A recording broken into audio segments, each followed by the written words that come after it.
시청자 여러분 안녕하십니까? VOA 뉴스투데이 시작합니다.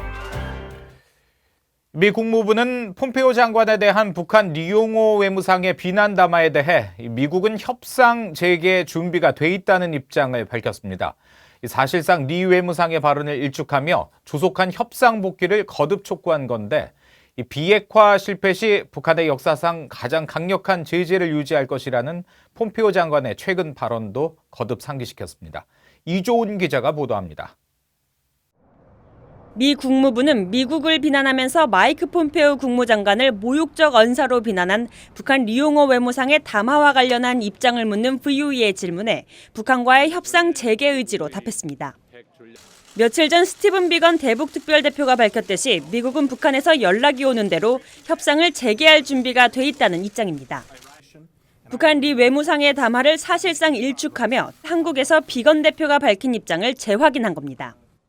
We are prepared to engage as soon as we hear from our counterparts in North Korea.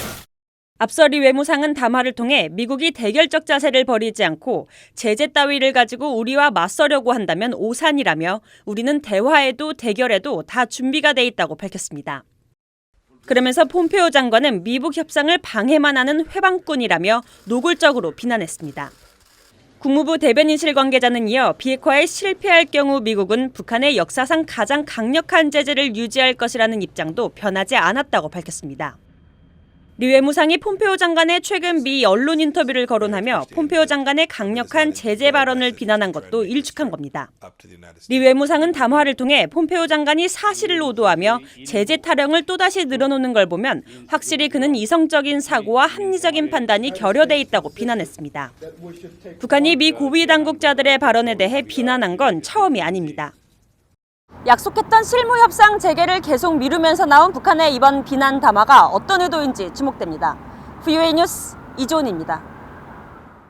한국이 일본과의 정보보호 협정을 종료하기로 한 것과 관련해 미국의 안보 전문가들은 이번 결정이 미한 동맹에 미칠 부정적 여파에 주목했습니다. 방위비 협상 등 앞으로 양국 현안에 따라 더 큰 긴장이 조성될 수 있다는 관측도 제기됐습니다. 함지하 기자가 보도합니다.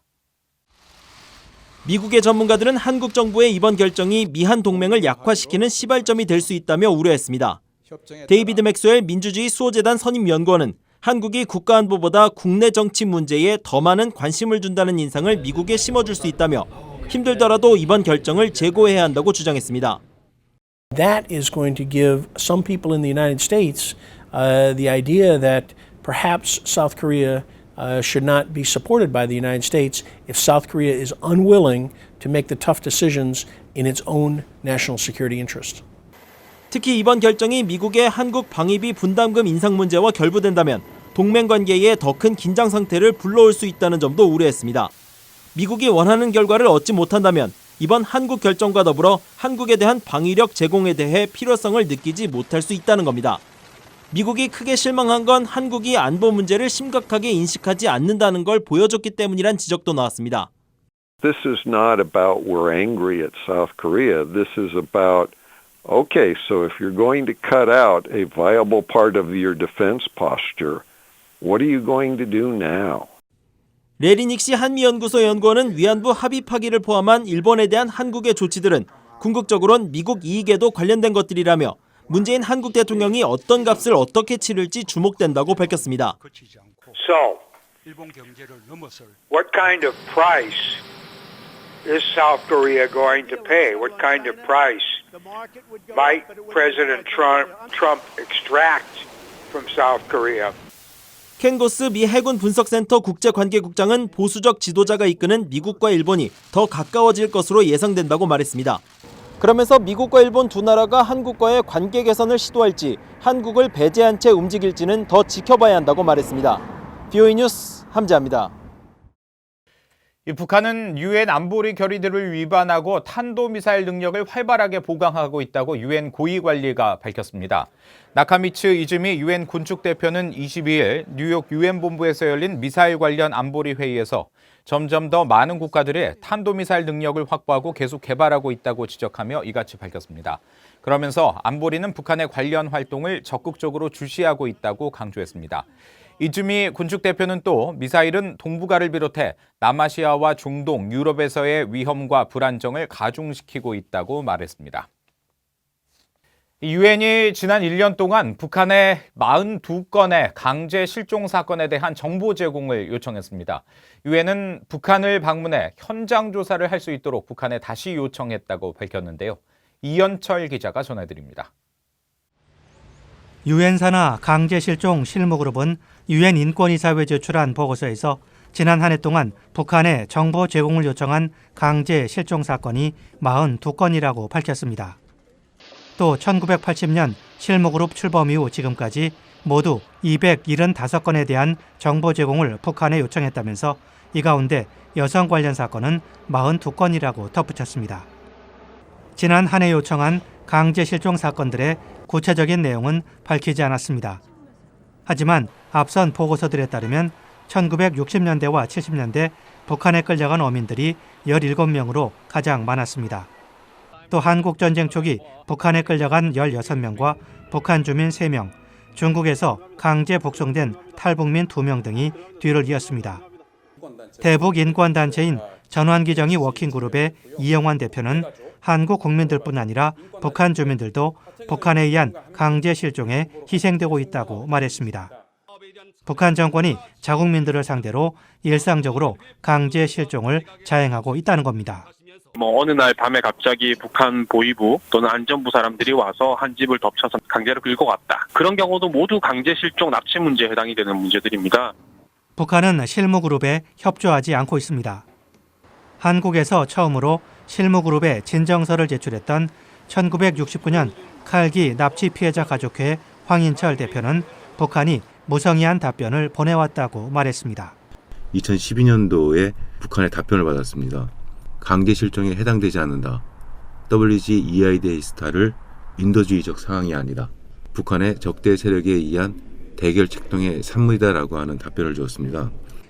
북한은 자국의 강제 실종 문제 자체가 존재하지 않는다고 주장하고 있습니다. 하지만 유엔은 북한이 한국인과 일본인 등 20만 명이 넘는 사람들을 강제로 납치한 것으로 추산하고 있습니다. BOA 뉴스 이한철입니다. 스위스 정부가 스위스 내 유엔 결의에 따라 북한 노동자 6명 가운데 3명이 떠났으며 현재 3명이 더 남았다고 밝혔습니다.